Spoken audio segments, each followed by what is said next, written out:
After selling my company for $28 million, I hosted a party.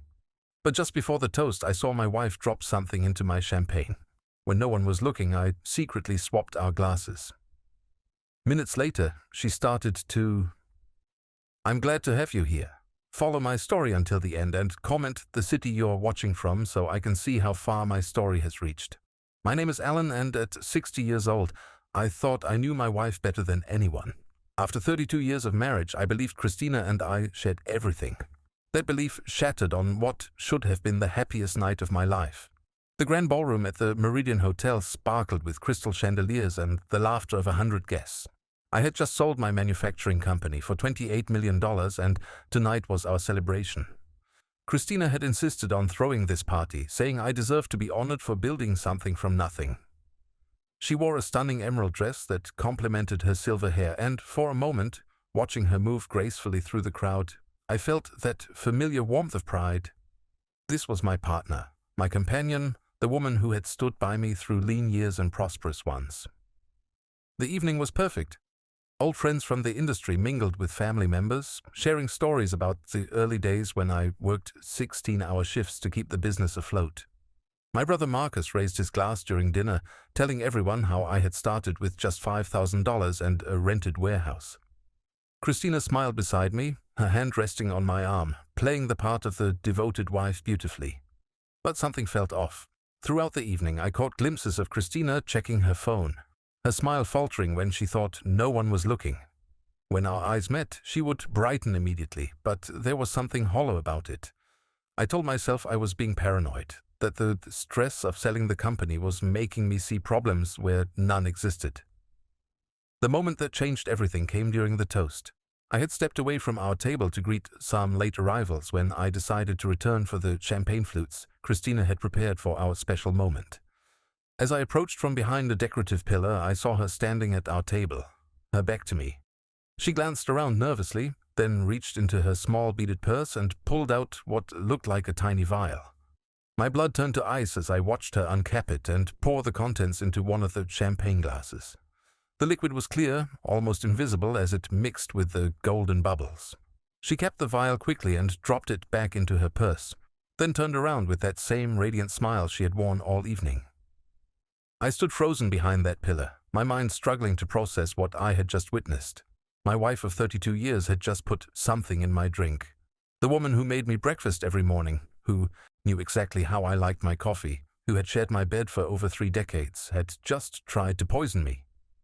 Christina looked around the room, her eyes searching. When she spotted me, she waved enthusiastically. "Alan, darling, come quick.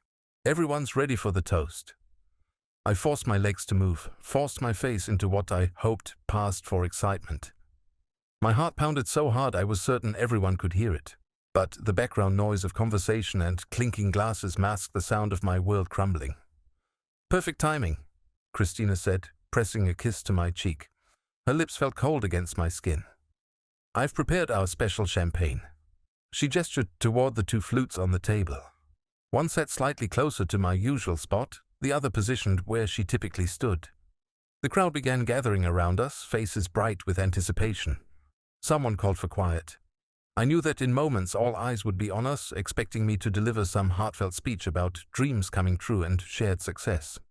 Instead, I was staring at what might be my death sentence, disguised as celebration. "Should we begin?" Christina asked, reaching for her glass. Her fingers trembled slightly, and I realized she was nervous too. Whatever she had planned, this was difficult for her as well. I made a split-second decision that would change both our lives forever. While Christina turned to acknowledge someone calling her name, I quickly switched the positions of the 2 glasses. The one she had tampered with now sat where she would reach for it. The clean glass moved to my position.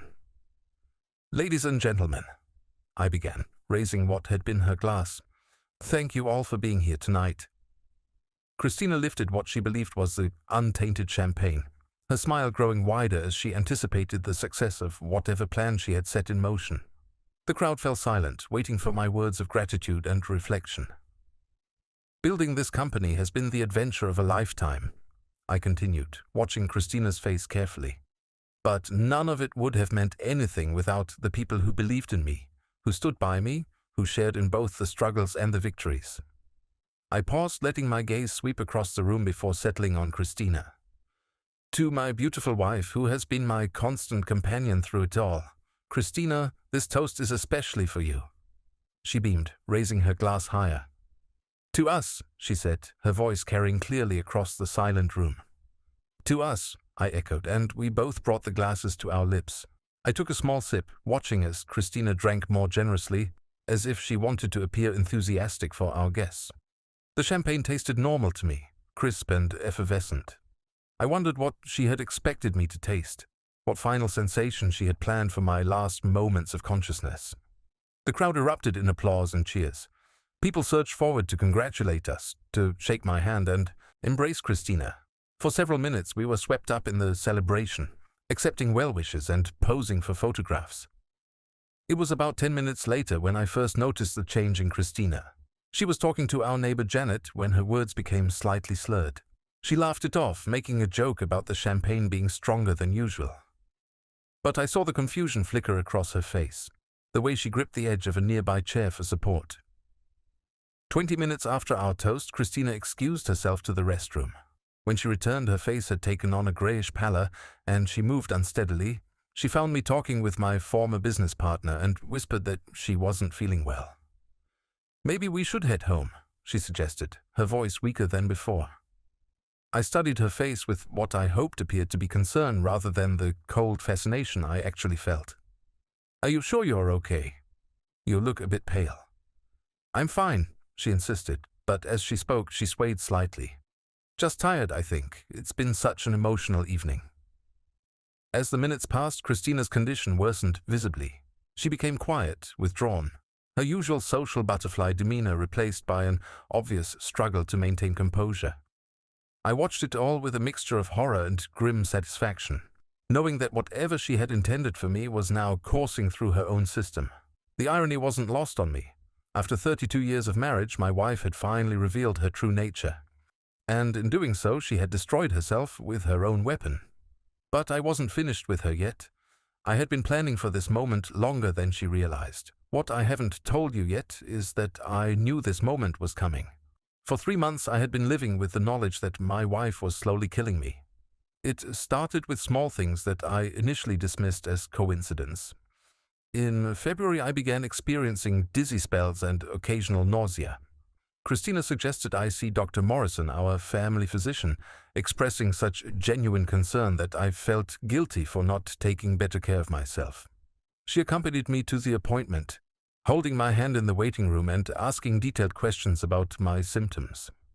Dr. Morrison ran a series of tests but found nothing conclusive.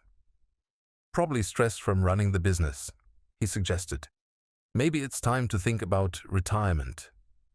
Christina nodded sagely, squeezing my hand and suggesting that selling the company might be exactly what I needed for my health. The symptoms continued, becoming more frequent and severe. Some mornings I would wake up feeling drugged, my thinking foggy and my coordination off. Christina would bring me coffee and toast in bed, fussing over me with such tenderness that I felt ashamed for being sick. She started preparing all my meals, insisting that I needed better nutrition to combat whatever was affecting my health. Let me take care of you, she would say, brushing my hair back from my forehead. You've worked so hard for so many years. It's time someone took care of you for a change. The truth revealed itself on a Tuesday afternoon in March. I had come home early from work, feeling nauseous again, and found Christina on the phone in her study. The door was slightly ajar, and something in her tone made me pause in the hallway instead of announcing my arrival. No, not yet, she was saying, her voice lower than usual. It has to look natural. The doctor already suspects stress-related issues, so we just need to be patient. My blood chilled. I pressed myself against the wall, straining to hear more. I know it's taking longer than we planned, but Ellen is stronger than we anticipated. The dosage needs to remain small enough that no one suspects anything when it happens. When what happens? I felt like someone had punched me in the stomach. My legs trembled as I backed away from the door, my mind reeling with the implications of what I had just heard. Don't worry about the money, Christina continued. Once the company sells and everything is settled, we'll have more than enough to disappear. Just be patient a little longer. I made it to the garage before my knees buckled. Sitting in my car, I tried to process the reality that my wife was poisoning me. The woman who had shared my bed for over 3 decades, who knew my fears and dreams better than anyone, was slowly killing me for money. The next few days were torture. I had to pretend everything was normal while Christina continued her caring routine. She brought me homemade soup when I felt sick, which I now realized was probably making me sicker. She suggested I see Dr. Morrison again, playing the worried wife perfectly. But I wasn't helpless. I had built a successful business by being thorough and strategic, and I applied those same skills to uncovering Christina's plan. I installed a small recording device in her study and began monitoring her phone calls and internet activity. What I discovered over the following weeks was far worse than I had imagined. Christina had been researching untraceable poisons for months.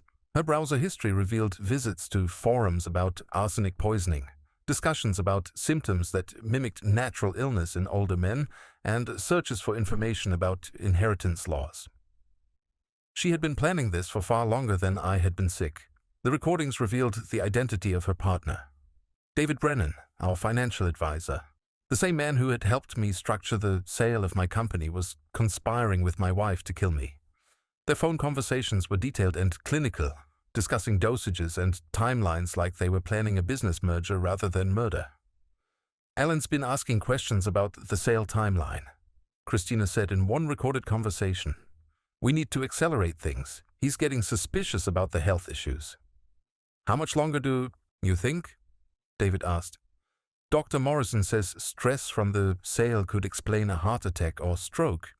If we increase the dosage slightly, it should look natural. A successful businessman who worked himself to death." "And you're sure he hasn't changed the will?" "Positive. I'm the sole beneficiary of everything, including the life insurance. 28 million from the company sale, plus the insurance and property. We'll be set for life." Listening to them discuss my death with such cold calculation broke something inside me.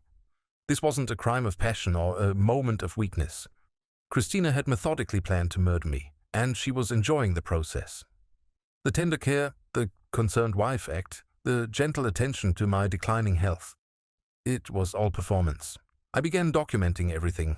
I copied the recordings, printed her internet history, and started taking photographs of my symptoms. I also began secretly disposing of the food and drinks Christina prepared for me, replacing them when she wasn't looking. The symptoms began to subside, which only confirmed my worst fears. The most devastating discovery came when I searched Christina's personal belongings. Hidden in a shoebox in her closet, I found a small vial identical to the one I had seen her use at the party. The label read nicotine sulfate, a substance that could cause heart failure in the right dosage and would be nearly impossible to detect in an autopsy unless someone was specifically looking for it. Beside the vial was a letter addressed to David, never sent but written in Christina's handwriting.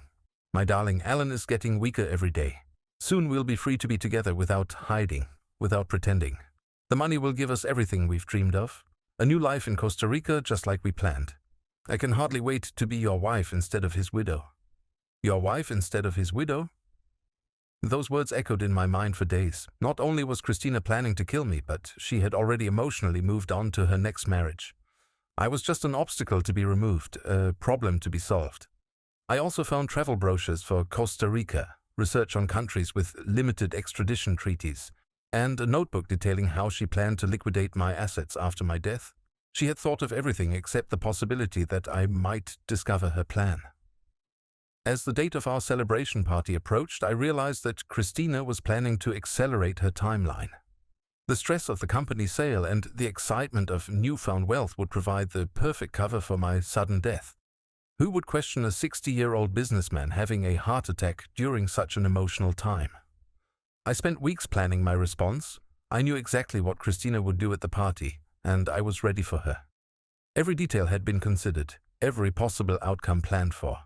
The only question was whether I would have the courage to follow through when the moment came. Standing in that ballroom, watching her pour poison into my champagne, I felt a strange sense of completion. After months of fear, uncertainty, and heartbreak, I finally had the evidence I needed. More importantly, I finally had the opportunity to give Christina exactly what she deserved. The woman who had planned my death with such meticulous care was about to experience her own creation firsthand. And unlike her, I felt no guilt about what was happening. Justice, I was learning, sometimes comes served in a champagne flute. Watching Christina deteriorate throughout the evening was like witnessing a slow-motion car accident. By 30 minutes after our toast, she could no longer hide her distress. Her face had taken on a waxy pallor, and beads of perspiration dotted her forehead, despite the comfortable temperature in the ballroom. "Alan," she whispered, gripping my arm with surprising strength. "Something's wrong. I feel terrible." I turned to her with what I hoped was the appropriate expression of concern. "What kind of terrible? Like you might be getting sick?" She nodded weakly, one hand pressed against her stomach. "Nauseous, dizzy, and my heart feels like it's racing." Her voice was barely audible over the ambient noise of the party. Perfect, I thought, though my face showed only worry. Those were exactly the symptoms she had planned for me to experience. The nicotine sulfate was working precisely as she had researched it would. "Maybe we should sit down," I suggested, guiding her to a nearby chair. Several guests noticed our movement, and I saw concern beginning to register on their faces. Christina was well liked in our social circle, known for her vitality and charm. Seeing her suddenly unwell was alarming to people who had been laughing with her just an hour earlier. "Should I call someone?" asked Margaret Thorne, the wife of my former business partner. "You look absolutely pale, Christina." "I'm fine," Christina insisted, but her words came out slurred. She tried to stand and immediately swayed, forcing me to catch her elbow to steady her. "No, you're not fine," I said firmly, allowing genuine alarm to creep into my voice. "I'm calling 911. Christina's eyes widened with what I recognized as panic, though to observers it probably looked like fear about her condition. "No, please, I just need some air, maybe some water." But I was already pulling out my phone, playing the part of the concerned husband perfectly. "Something's seriously wrong, honey. We're not taking any chances." The next 20 minutes were a blur of activity. The paramedics arrived quickly, their professional efficiency cutting through the party atmosphere like a blade. Guests stepped back, creating a circle of concerned observers as the EMTs began their assessment. "When did the symptoms start?" the lead paramedic asked me while his partner took Christina's vital signs. "About 45 minutes ago," I replied, truthfully. She started feeling nauseous and dizzy. She said her heart was racing. Christina tried to speak, but her words were becoming increasingly unclear. The paramedic frowned as he checked her pulse. "Heart rate is elevated. Blood pressure is dropping. Ma'am, have you taken any medications today? Eaten anything unusual?" I watched Christina struggle to form words, knowing she couldn't possibly explain what was happening without incriminating herself. Her eyes found mine, and for a moment I saw something that might have been suspicion flickering there. But she was too disoriented to think clearly, too focused on the frightening sensations in her body to analyze the situation logically. "We're going to transport her to Memorial Hospital," the paramedic announced. "It could be a cardiac event or some kind of poisoning." Poisoning. The word hung in the air, and I felt several guests exchange glances. I made sure my expression showed appropriate shock at the suggestion. "Poisoning?" I repeated, injecting just the right amount of disbelief into my voice. How could she have been poisoned? The ride to the hospital was surreal. Christina lay strapped to the stretcher, oxygen mask covering most of her face, while I held her hand and murmured reassuring words. The irony of the situation wasn't lost on me. Here I was, comforting the woman who had spent months trying to kill me while she experienced the very death she had planned for me. "Try to stay calm," I told her softly. "Everything's going to be okay." Her eyes met mine through the clear plastic of the oxygen mask, and I saw confusion there along with growing fear. She squeezed my hand weakly, and for a moment I almost felt sorry for her. Almost. At the hospital, the emergency room team took over with practiced efficiency. I was relegated to the waiting room while they ran tests and tried to stabilize Christina's condition. The ER doctor, Dr. Sarah Martinez, emerged after about an hour to give me an update. "Mr. Peterson, your wife is stable for now, but we are very concerned about what we are seeing," she said, her expression grave. "Her symptoms are consistent with nicotine poisoning, specifically a large dose of a concentrated form like nicotine sulfate. I let my face show the shock any innocent husband would feel. Nicotine poisoning? But Christina doesn't smoke. She's never smoked. That's what makes this so puzzling. Dr. Martinez continued. Nicotine sulfate is sometimes used as an insecticide, but it's also been used historically as a poison. The amount in her system suggests intentional ingestion. Are you saying someone tried to poison my wife? I asked, allowing outrage to color my voice. I'm saying we need to call the police, she replied. This appears to be a case of attempted murder. The next few hours were a carefully choreographed performance on my part. I answered the detective's questions with exactly the right mix of confusion, concern, and cooperation. Yes, Christina and I had been celebrating at our party. No, I couldn't think of anyone who would want to hurt her. Yes, we had been drinking champagne, but from the same bottle everyone else was drinking from. Did you notice anyone acting suspiciously around your wife's drink? Detective Rodriguez asked. I paused as if trying to remember. Well, there were so many people around. Everyone was toasting, celebrating. I can't think of any specific moment when someone could have done something like this. What about your wife's behavior? Did she seem nervous or worried about anything? Now that you mention it, I said slowly. She did seem a little anxious tonight. I assumed it was just excitement about the business sale, but maybe she was worried about something else. It was nearly 3 a.m. when Christina finally regained enough consciousness to speak coherently. Dr. Martinez allowed me into her room, where she lay connected to various monitors, her face still pale but her eyes clearer than they had been hours earlier. Alan? Her voice was hoarse from the intubation they had performed earlier.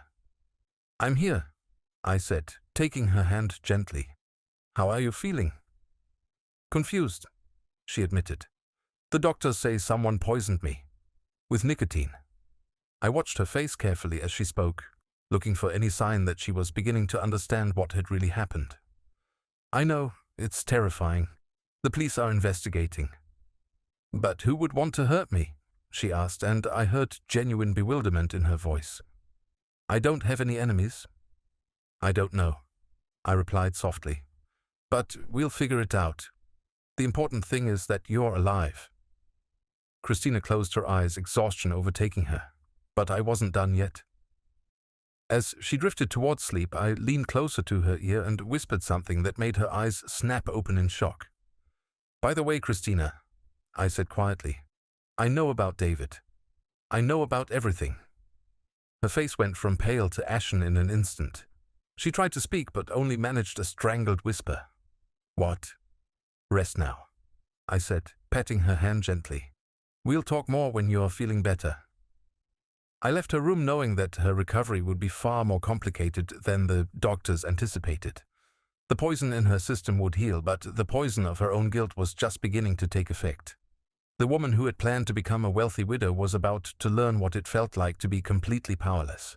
And unlike the death she had planned for me, what was coming for Christina would leave her very much alive to face the consequences of her choices. The real punishment was just beginning. The next morning I returned to the hospital with a briefcase that would change Christina's life forever. She was awake when I entered her room, though she looked exhausted and frightened. The confident, social butterfly who had hosted our party just 24 hours earlier was gone, replaced by a woman who finally understood she was trapped. Alan, she said cautiously as I settled into the chair beside her bed. About what you said last night. About David? I interrupted gently. About how you've been slowly poisoning me for months? About your plan to kill me and run away to Costa Rica with my money? Christina's heart monitor betrayed her rising panic, the beeping accelerating as her pulse quickened. I don't know what you're talking about. I opened my briefcase and pulled out a thick folder. I think you do. Should we start with the phone recordings, or would you prefer to see your internet search history first? Her face crumpled, and for a moment she looked like the young woman I had married 32 years earlier. But that moment of vulnerability quickly hardened into something uglier. You've been spying on me, she accused, though her voice lacked conviction. I've been protecting myself, I corrected. From my wife who was trying to murder me. I pulled out the first document, a printed transcript of one of her phone conversations with David. March 15th. You told David, and I quote, Alan's been asking questions about the sale timeline. We need to accelerate things. He's getting suspicious about the health issues. Christina stared at the paper, her breathing shallow. Alan, please. March 22nd, I continued, pulling out another transcript. You said, Dr. Morrison says stress from the sale could explain a heart attack or stroke. If we increase the dosage slightly, it should look natural. With each document I presented, Christina seemed to shrink further into herself. But I wasn't finished. The worst revelations were yet to come. But my personal favorite, I said, retrieving a photocopy from the folder, is this letter you wrote to David. The one you hid in your shoebox but never sent. I began reading in a calm, steady voice. My darling, Alan is getting weaker every day. Soon we'll be free to be together without hiding, without pretending. The money will give us everything we've dreamed of. A new life in Costa Rica, just like we planned. I can hardly wait to be your wife instead of his widow. The words hung in the air between us like a physical presence. Christina's face had gone completely white, and I could see her struggling to find some explanation, some way to minimize what she had done. How long? I asked quietly. Alan, how long have you been sleeping with David? How long have you been planning to kill me? Tears began streaming down her face, but I felt no sympathy. These weren't tears of remorse. They were tears of someone who had been caught. 2 years, she whispered finally. 2 years. I let the words settle. So when we celebrated our 30th wedding anniversary, you were already planning my death. She nodded almost imperceptibly, unable to meet my eyes. And David? How long has he been helping you? Since last summer. He said there were ways to make it look natural. I felt a cold fury wash over me. David Brennan had been my financial advisor for over a decade. I had trusted him with my business plans, my retirement strategies, my family's financial security, and all the while he had been planning to murder me for my money. Tell me about the plan, I said, my voice deadly calm. I want to hear all of it. Christina was crying harder now, but she began to speak. The story that emerged was even more calculating than I had imagined. David had approached her about 18 months earlier, initially just flirting during routine meetings about our investments. Their affair had begun slowly, but David had quickly begun planting ideas about how much better Christina's life could be without the burden of an aging husband. He said you were holding me back, Christina sobbed. That with your money we could travel the world, live anywhere we wanted. He made it sound so romantic. Romantic, I repeated flatly. Murder is romantic now? It wasn't supposed to be murder, she insisted desperately. David said the nicotine would just make you go to sleep, that it would be peaceful. I stared at her in disbelief.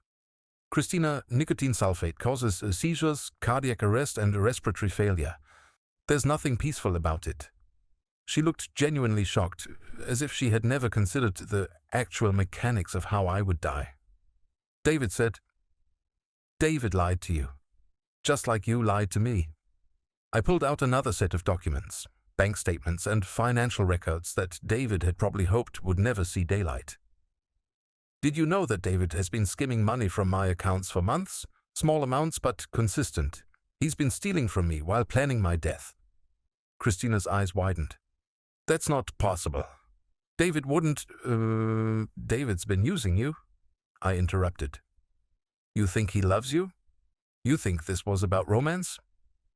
Christina, he's already stolen over $200,000 from our accounts. He was never planning to run away with you. He was planning to disappear with my money and leave you to deal with the consequences of my murder. I showed her the evidence I had gathered about David's financial activities. Transfers to offshore accounts, mysterious withdrawals, investment losses that didn't actually exist. David had been systematically looting my portfolio while convincing my wife to kill me. He told me he loved me, Christina whispered, her voice breaking completely. He told you what you wanted to hear so you would do his dirty work, I replied harshly. You were never his partner, Christina. You were his patsy. The full weight of her situation was finally beginning to dawn on her. Not only had her murder plot failed spectacularly, but she was discovering that the man she thought she loved had been manipulating her from the beginning. "What happens now?" she asked, her voice barely audible. I closed the briefcase and stood up. "Now you face the consequences of your choices." "Alan, please, I'm sorry. I was confused. I wasn't thinking clearly. David manipulated me." "Stop." My voice cut through her pleading. "You made a choice, Christina. Every day for months you made the choice to poison me.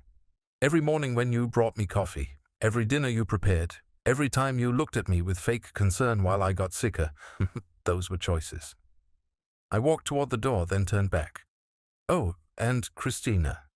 The police will be here soon. I've given them copies of everything." Her eyes went wide with panic. "You called the police?" "Someone tried to murder me," I said simply. "Of course I called the police." As I reached for the door handle, Christina's voice stopped me. "What about David?" I smiled grimly. "What about him? Don't worry. The police will be paying him a visit too. I'm sure he'll be very surprised to learn that his attempted murder charge comes with additional counts of embezzlement and fraud." "Alan, wait." Christina's voice was desperate now. "What about us? What about our marriage?" I paused, looking back at the woman who had shared my life for 32 years, who had tried to end that life for money and another man's false promises. "There is no us, Christina. There hasn't been for 2 years, apparently. The only difference is that now I know it too." I left her there, crying and alone, to await the arrival of the police officers who would formally arrest her for attempted murder. The woman who had dreamed of becoming a wealthy widow was about to become something else entirely. A convicted felon with nothing left but the consequences of her own greed. But my story wasn't over yet. I still had one more visit to make. David Brennan's office occupied the corner suite of a prestigious downtown building with floor-to-ceiling windows that offered a panoramic view of the city. For 12 years I had sat in the leather chair across from his mahogany desk, discussing investments, retirement planning, and financial strategies. Never once had I suspected that the man managing my money was planning to steal it all and have me killed in the process. I arrived at his office unannounced on Wednesday morning, exactly 48 hours after Christina's arrest. David's secretary, a pleasant woman named Linda, looked surprised to see me. "Mr. Peterson, I wasn't expecting you today. I'm so sorry to hear about Mrs. Peterson's incident at your party. How is she doing?" "She's recovering," I replied neutrally. "Is David available? I have some urgent matters to discuss with him." "Of course. Let me check with him." Linda buzzed to David's office, and I heard his voice come through the intercom with what sounded like genuine concern. "Alan, send him right in. I've been worried sick about Christina." I walked into his office, taking in the expensive artwork on the walls, the Persian rug beneath my feet, and the collection of crystal awards commemorating his success as a financial advisor. All of it purchased, I now realized, with money stolen from clients like me. David stood up from behind his desk, his face arranged in an expression of deep sympathy. He was a handsome man in his early 50s, with silver-gray hair and the kind of confident demeanor that inspired trust. No wonder Christina had been taken in by his performance. "Alan, my God, what a terrible thing to happen," he said, coming around the desk to shake my hand. "How is Christina?" The news reports were so vague. "She's alive," I said, accepting his handshake while studying his face carefully. "The doctors say she was poisoned." David's expression shifted to shock, and I had to admit he was a skilled actor. "Poisoned? Who would want to hurt Christina?" "That's actually what I wanted to discuss with you," I said, settling into the familiar chair across from his desk. "The police have some interesting theories." David returned to his seat, his brow furrowed with apparent concern. "Of course, anything I can do to help. Christina is such a wonderful woman. The idea that someone would deliberately harm her is just incomprehensible." "Isn't it?" I agreed pleasantly. "Especially someone who claimed to love her." Something flickered in David's eyes, just for a moment, before his expression returned to professional sympathy. "I'm not sure I follow." I opened my briefcase and pulled out a manila folder. The police found something interesting when they searched Christina's belongings. Love letters. Very detailed, very romantic love letters. David's face had gone pale, but he maintained his composure. Alan, I don't know what you're implying. I'm not implying anything, David. I'm stating facts. I pulled out photocopies of the letters David had written to Christina. Should I read some excerpts? They're quite passionate. The silence stretched between us as David realized his situation was far worse than he had anticipated. Finally, he leaned back in his chair and let out a long breath. "How long have you known?" he asked, dropping the pretense entirely. "Long enough," I replied. "Long enough to document everything. The affair, the murder plot, the embezzlement, all of it." David's professional mask slipped completely, revealing something cold and calculating underneath. "Embezzlement is a strong word, Alan. I prefer to think of it as advance compensation for services rendered. Services like convincing my wife to poison me." He shrugged with shocking casualness. "Christina approached me about the marriage problems. She said you were holding her back, that she felt trapped. I simply showed her a way out. By murder. By freeing herself from a man who no longer made her happy." David's voice took on an almost therapeutic tone, as if he were justifying a legitimate business decision. "Christina deserved better than growing old with someone she no longer loved?" I stared at him in amazement. "So you convinced her to kill me?" "I provided guidance," he corrected. "Christina made her own choices. While you stole my money. While I protected assets that would have been wasted on a man too old to enjoy them properly." David leaned forward, his eyes gleaming with something that might have been pride. "Do you have any idea how easy it was? Christina trusted me completely, and you trusted Christina. A few forged signatures, some creative portfolio restructuring, and I had access to everything." $237,000, I said quietly. David raised an eyebrow. "You've been thorough. More thorough than you realize." I pulled out another set of documents. "Did you know that everything you just said was recorded?" For the first time, David looked genuinely alarmed. "What?" I tapped my jacket pocket, where a small recording device had been capturing our entire conversation. Amazing what technology can do these days. Crystal clear audio quality. David's face went ashen. "You son of a bitch." "Language, David. This is a professional office." I smiled coldly. "Though I suppose it won't be your office much longer." "You can't prove anything," he said, but his voice lacked conviction. "Can't I?" I pulled out the final folder from my briefcase. Offshore bank accounts in the Cayman Islands. Wire transfers that coincidentally matched the amounts missing from my portfolio. Travel bookings to Costa Rica under false names. Should I continue? David slumped in his chair, the fight going out of him. "What do you want?" "Justice," I replied simply. "You manipulated my wife into trying to murder me while you systematically stole my life savings. What I want is to watch you face the consequences." "Christina was willing," David protested weakly. "She wanted you dead as much as I did." "Really? Because according to the letters you wrote her, you told her the nicotine would be peaceful, like going to sleep naturally. You never told her it would cause seizures and cardiac arrest, did you?" David said nothing, but his silence was answer enough. "You lied to her about everything," I continued. "The nature of the poison, your feelings for her, your plans for the future. You even lied about loving her. Christina was just a convenient tool for you, wasn't she?" "She was naive," David admitted bitterly. "Desperate to believe someone found her special. It was pathetically easy to manipulate her." "And when I was dead, what was your real plan?" David's laugh was hollow. "Take the money and disappear. Let Christina deal with the police investigation. If they suspected foul play, she'd be the grieving widow with access and opportunity. I'd be just a helpful financial advisor who managed the victim's portfolio. You were going to let her take the fall. She was never supposed to survive long enough for that to matter," David said with chilling honesty. "A grieving widow overwhelmed by guilt and investigation might tragically take her own life, leaving her devoted financial advisor to manage the estate as a final act of service." The casual way he discussed murdering both Christina and me was more horrifying than any rage or passion would have been. This wasn't a crime of emotion, it was a business plan. "You're a monster," I said quietly. I'm a realist, David corrected. You and Christina were just obstacles between me and a comfortable retirement. Nothing personal. I stood up, gathering my documents. Well, David, I hope your retirement plans included a federal prison, because that's where you'll be spending your golden years. As I reached the door, David called out one last time. Alan, wait, we can work something out. I can return the money, disappear quietly. Christina doesn't have to know about the real plan. I turned back to look at him.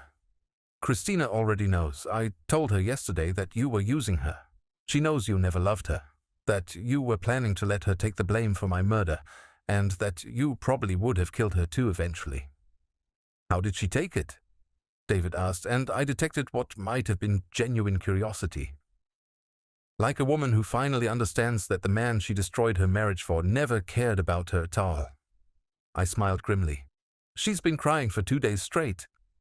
As I left David's office, I could hear him on the phone, probably calling his lawyer or trying to access his offshore accounts before the authorities froze them. It didn't matter. The police were already on their way, armed with enough evidence to ensure that David Brennan would never manipulate another vulnerable woman or steal another client's life savings. The puppet master who had orchestrated my wife's betrayal and attempted murder was about to learn what it felt like to have his own strings cut.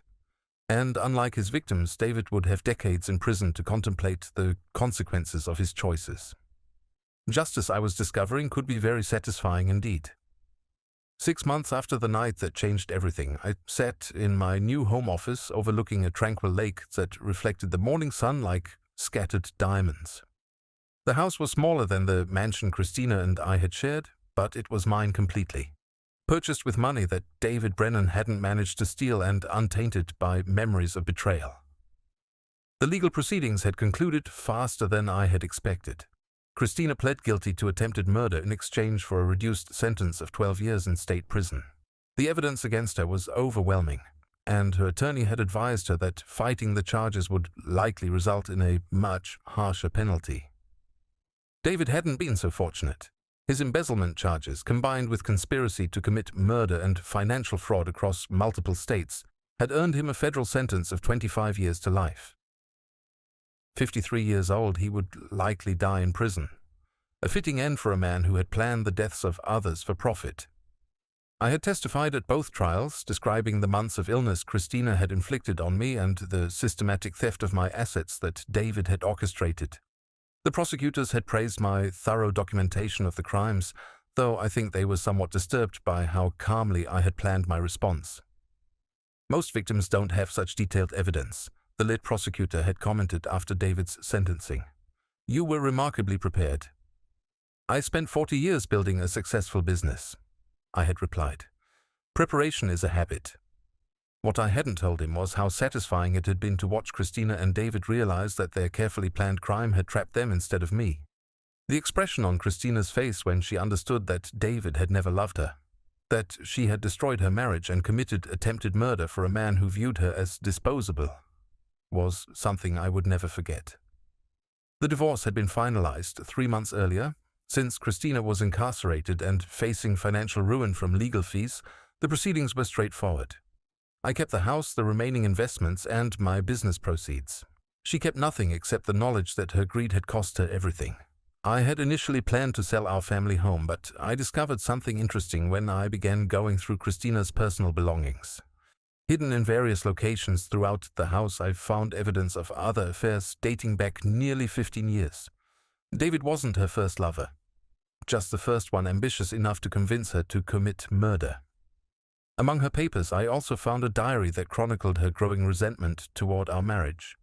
Page after page detailed her feelings of entitlement to a more exciting life, her belief that I was holding her back from her true potential, and her conviction that she deserved better than a hard-working but unglamorous husband. Reading those entries was like discovering that I had been married to a stranger for decades. The woman who had brought me coffee every morning had been documenting her hatred of our life together, planning her escape long before David entered the picture. He had simply provided her with the means to achieve what she had been dreaming about for years. The most revealing entry was dated just 2 weeks before my 60th birthday party. Alan is so boring now. All he talks about is retirement and growing old together. David makes me feel young and beautiful again. He says we could have adventures, see the world, live the life I was meant to live. Sometimes I think it would be easier if Alan just weren't here anymore." She had been fantasizing about my death before David ever suggested murder as a practical solution. The realization was liberating in a way I hadn't expected. The guilt I had occasionally felt about destroying her life evaporated completely. Christina hadn't been corrupted by David. She had simply found someone willing to help her act on desires she had harbored for years. My new life was surprisingly peaceful, without the stress of running a business or the underlying tension I now realized had been present in my marriage for years. I felt younger and more energetic than I had in decades. The symptoms Christina had been causing with her poison had completely disappeared, leaving me healthier than I had been in months. I had made some changes beyond just moving to a new house. Dr. Morrison, who had unknowingly been providing cover for Christina's murder plot with his stress-related diagnosis, had been replaced by a younger physician who actually listened to my concerns. My new doctor was amazed by my improved health and energy levels. "Whatever you're doing differently," Dr. Sarah Chen had told me during my last checkup, "keep it up. Your blood pressure is excellent, your heart rate is strong, and you seem to have reversed years of aging in just a few months." "Clean living," I had replied with a smile she probably interpreted differently than I meant it. I had also reconnected with old friends and family members that Christina had gradually alienated over the years. My brother Marcus visited regularly now, along with cousins and former colleagues who had been subtly discouraged from maintaining close relationships with us. I realized that Christina's isolation tactics had been part of her long-term planning. Fewer close relationships meant fewer people who might notice changes in my health or behavior. The loneliness I had expected to feel as a newly single man in his 60s never materialized. Instead, I felt a profound sense of relief and freedom that grew stronger each day. Every morning when I woke up, I experienced a moment of pure gratitude that I was alive and free to make my own choices. I had even begun dating again, something I never thought I would have the courage to do. Margaret Thorne, the widow of my former business partner, had approached me at a mutual friend's birthday party 3 months after my divorce was finalized. "Alan, I hope this isn't inappropriate," she had said, "but I've always admired how you handled everything with Christina and that awful man. Would you like to have dinner sometime?" Margaret was everything Christina had pretended to be. Genuine, kind, and interested in building something real rather than manipulating situations for personal gain. Our relationship was developing slowly, built on honest communication and mutual respect. She knew my story completely and had shared her own experiences with her late husband's illness and death. "The wonderful thing about starting over at our age," she had told me recently, "is that we know ourselves well enough to recognize what we really want. What I wanted, I was discovering, was simplicity, honesty, and peace. 3 things that had been absent from my life for longer than I had realized. On quiet evenings, I sometimes thought about Christina in her prison cell, serving time for trying to kill a man who had provided her with a comfortable life for over 3 decades. I wondered if she ever reflected on the choices that had led her there, or if she still blamed external circumstances for her downfall. I also thought about David, aging in federal prison while the money he had stolen was recovered and returned to his victims. He had been so confident in his manipulation skills, so certain that he could orchestrate the perfect crime. Instead, he had created the perfect trap for himself. The irony wasn't lost on me that in trying to poison my life, Christina had actually freed me from a marriage that had been slowly killing me in ways I hadn't recognized.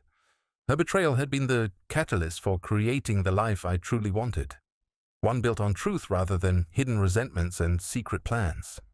As I finished my morning coffee and prepared to meet Margaret for lunch at our favorite lakeside restaurant, I reflected on the strange journey that had brought me to this place of contentment. The woman who had tried to end my life had instead given me a new beginning. Sometimes the greatest gifts come wrapped in the ugliest packages. Christina's poison had been intended to kill me, but instead it had killed the naive, trusting man I used to be and allowed someone stronger and wiser to take his place. I was 60 years old, finally free, and for the first time in decades, truly happy. The future stretched ahead of me like an uncharted territory full of possibilities, and I was eager to explore every one of them. Justice had been served, but more importantly, life had been reclaimed. And that was the sweetest victory of all.